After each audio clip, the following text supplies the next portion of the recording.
आज बिहार के अंदर जो हमारे माननीय प्रशांत किशोर जी जनस्वराज के सूत्रधार, आज देखे होंगे प्रशांत किशोर जी ने जो एनडीए पर जो आरोप प्रत्यारोप जो लगाया है विथ विटनेस, आज हम लोग भी अपने साहेबपुर कमाल विधानसभा के इस चुनावी समर में जो आप आज देख रहे हैं हालत बिहार का, तो हम लोग भी चाह रहे हैं कि हमारे क्षेत्र की भी जनता इस चीज़ को जाने कि क्या क्या मतलब परेशानी और कितना बड़ा बड़ा घोटाला हो चुका है। जिस घोटाला का पूरे प्रूफ के साथ जो दिए हैं हमारे प्रशांत किशोर जी ने पूरा विटनेस के साथ, हम चाहते हैं उसको एक बार पूरे को आपके सामने बता देना। तो आज जो आरोप प्रत्यारोप का जो सिस्टम लग रहा है और खुल के प्रशांत किशोर जी कह रहे हैं कि अगर हम आप पे आरोप लगा रहे हैं तो आप उसको खुल करके बयान दीजिए। तो उस बयान पर जो कुछ सामने आ रहा है, जनस्वराज के सूत्रधार प्रशांत किशोर जी ने कहा कि दिलीप जायसवाल मामले में नया केस जो सामने आया, जनस्वराज पार्टी के उपाध्यक्ष वाईबी गिरी जी ने बताया कि भाजपा के प्रदेश अध्यक्ष दिलीप जायसवाल के मामले में कोर्ट ने पुलिस को निष्पक्ष जांच का आदेश दिया था, लेकिन पुलिस ने सही से जांच नहीं की। इस मामले में जनस्वराज पार्टी ने पीड़ित परिवार के साथ मिलकर हाईकोर्ट में अलग से केस फाइल किया है। उसके बाद एनडीए के 4 बड़े नेताओं के खिलाफ लगातार खुलासा कर रहे हैं, एक एक करके, जैसे डिप्टी सीएम सम्राट चौधरी, मंत्री मंगल पांडे, मंत्री अशोक चौधरी और भाजपा सांसद संजय जायसवाल को भ्रष्टाचार के विभिन्न मामलों में शामिल होने का तथ्य के साथ खुलासा किया है। दूसरा, मंगल पांडे की पत्नी के अकाउंट में बड़ी रकम आई। प्रशांत किशोर ने सबसे पहले मंत्री मंगल पांडे के बारे में बताया कि उनकी पत्नी उर्मिला पांडे के पंजाब नेशनल बैंक के अकाउंट नंबर 149900141819 में साल 2019 और 2020 में 2 करोड़ 12 लाख रुपया जमा हुआ है। इसका कोई प्रमाण नहीं है कि यह रुपया कहां से आया। मंगल पांडे ने कहा था कि उन्होंने दिल्ली में फ्लैट खरीदने के लिए अपने पिताजी से 25 लाख का कर्ज लिया था। हमारा सवाल है कि फिर भी आपकी पत्नी के अकाउंट में यह रकम कैसे आई, कहां से आई, भी तो आपने इसे घोषित क्यों नहीं किया। उन्होंने कहा कि मंगल पांडे अगर इसका जवाब नहीं देते हैं तो हम बताएंगे कि किस किस अकाउंट से यह रुपये ट्रांसफर किए गए हैं।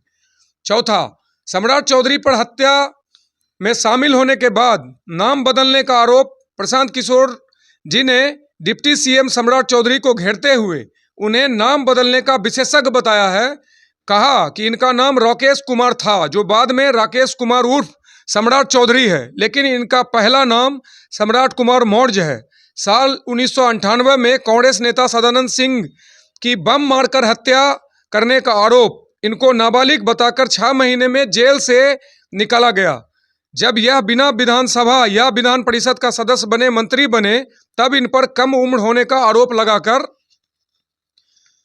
बर्खास्त किया गया। उस केस के आवेदन में सुप्रीम कोर्ट में लिखा गया कि इन्होंने मैट्रिक का एग्जाम सम्राट कुमार मौर्य के नाम से दिया। बिहार विद्यालय परीक्षा समिति ने बताया कि सम्राट कुमार मौर्य को मैट्रिक में 234 नंबर आया था और फेल हो गए थे। सुप्रीम कोर्ट ने 1998 में इनकी उम्र का निर्धारण किया। 2010 में अपने हल्फनामे में उन्होंने खुद को 7वीं पास बताया है। मेरा सवाल है कि राज्य में डिप्टी सीएम बताएं कि किस साल में मैट्रिक पास किए हैं। इनकी डिग्री फर्जी होने का आरोप है। यह आदमी बिना मैट्रिक पास किए डिलीट कर लिए क्या? सम्राट कुमार मौर्य उर्फ राकेश कुमार उर्फ सम्राट चौधरी मर्डर के इल्जाम में जेल काटकर आए हैं। जनता ने राजद को जंगल राज के लिए हटा दिया, लेकिन भाजपा के लोगों का चाल चरित्र और चेहरा देख लीजिए। 5वां, अशोक चौधरी पर पीए के माध्यम से संपत्ति लिखवाने के आरोप। प्रशांत किशोर ने कहा कि अशोक चौधरी मुख्यमंत्री के दाहिने हाथ हैं और इन्होंने बिहार में भ्रष्टाचार का रिकॉर्ड बना दिए हैं। इन्होंने अपने पर्सनल सेक्रेटरी योगेंद्र दत्त के नाम पर साल 2019 में 23 कट्ठा जमीन खरीदा गया। योगेंद्र दत्त ने 2 साल बाद उस जमीन को अशोक चौधरी के कि बेटी शांभवी चौधरी के नाम 34 लाख रुपये में ट्रांसफर कर दिया, लेकिन उनको अकाउंट से सिर्फ 10 लाख रुपये दिए गए। बाद में इनकम टैक्स के नोटिस पर इन्होंने 27 अप्रैल 2025 को इनकम टैक्स नोटिस से बचने के लिए योगेंद्र दत्त को 25 लाख रुपये फिर ट्रांसफर किए। छठा, शांभवी चौधरी की सगाई के बाद ट्रस्ट के माध्यम से 200 करोड़ की जमीनें खरीदने का आरोप। प्रशांत किशोर ने कहा कि शांभवी चौधरी की जब सगाई हुई उसके बाद स्वर्गीय किशोर कुणाल के परिवार से जुड़े मानव वैभव विकास ट्रस्ट के माध्यम से करीब 200 करोड़ रुपए की जमीन खरीदी है। हमारे पास इस ट्रस्ट के खिलाफ सबूत नहीं है, लेकिन शांभवी चौधरी के साइन कुणाल के सगाई के बाद ही इस ट्रस्ट के माध्यम से जमीनों की खरीद की गई। पिछले 2 साल में सगाई से शादी के बीच कुल 38.44 करोड़ की 5 जमीनें खरीद गई, जिसका चेक से पेमेंट किया गया। इस सभी जमीनों का मालिकाना हक अशोक चौधरी और ट्रस्ट से जुड़े लोगों के पास है। सातवां, ट्रस्ट से जुड़े लोगों के से सवाल। उन्होंने कहा कि अशोक चौधरी को बताना चाहिए कि इस ट्रस्ट से क्या लेना देना है। अगर कोई लेना देना नहीं है तो ट्रस्ट से जुड़ी अनीता जी, जो किशोर कुणाल की पत्नी है, उनके अकाउंट से अशोक चौधरी की पत्नी के अकाउंट में रुपये क्यों ट्रांसफर हुए, ये सब रिकॉर्ड हमारे पास है।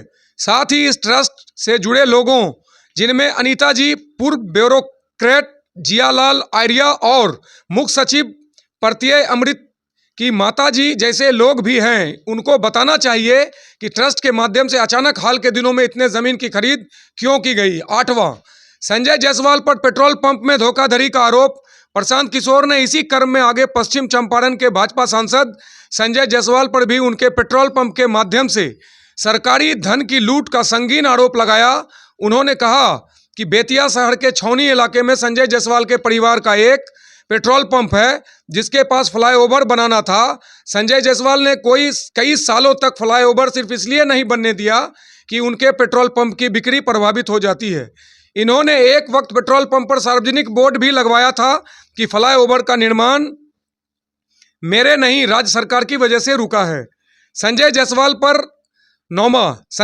पर आरोपों की सार्वजनिक चर्चा साल 2015 में जदयू के जिला अध्यक्ष एएन शाही ने इनको गलत बताया कि टाउन हॉल में सैकड़ों लोगों के सामने सार्वजनिक चर्चा हुई। बेतिया की महापौर गरिमा देवी सिमरिया ने 14 अगस्त 2024 को अस्थायी समिति के बैठक में नगर आयुक्त को चिट्ठी लिखी कि जिसमें कहा कि सशक्त अस्थायी समिति की 5 बैठकों में छौनी स्थित पेट्रोल पंप को ईंधन के अत्यधिक बिल एवं भ्रष्टाचार को देखते हुए बदलने का निर्णय लिया गया था।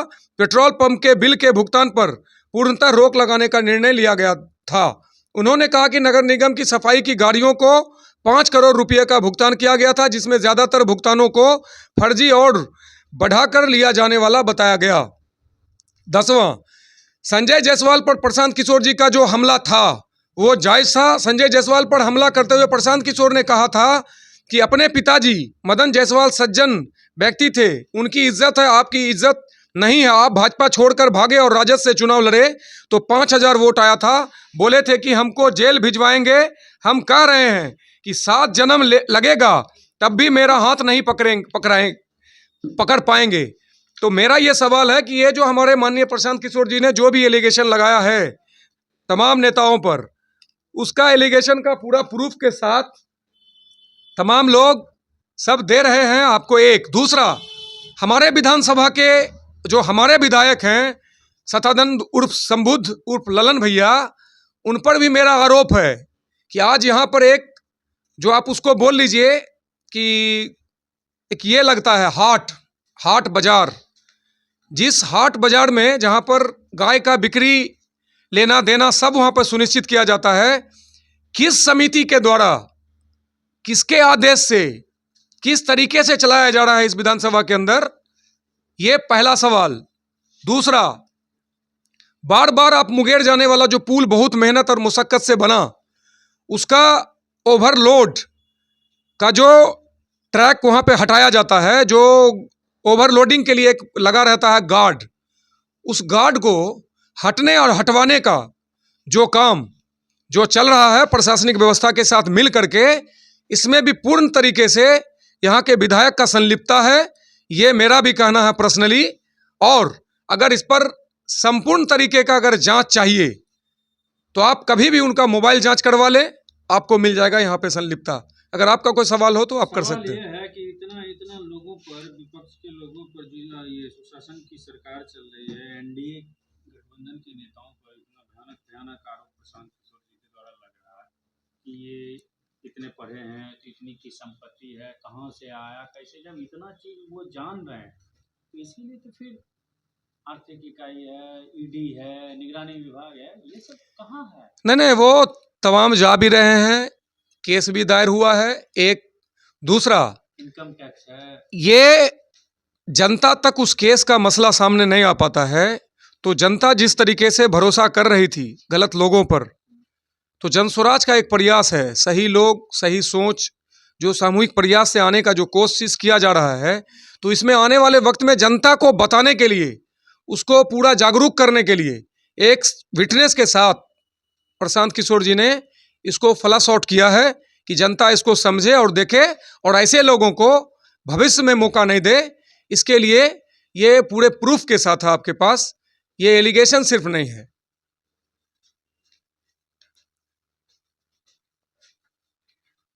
धन्यवाद।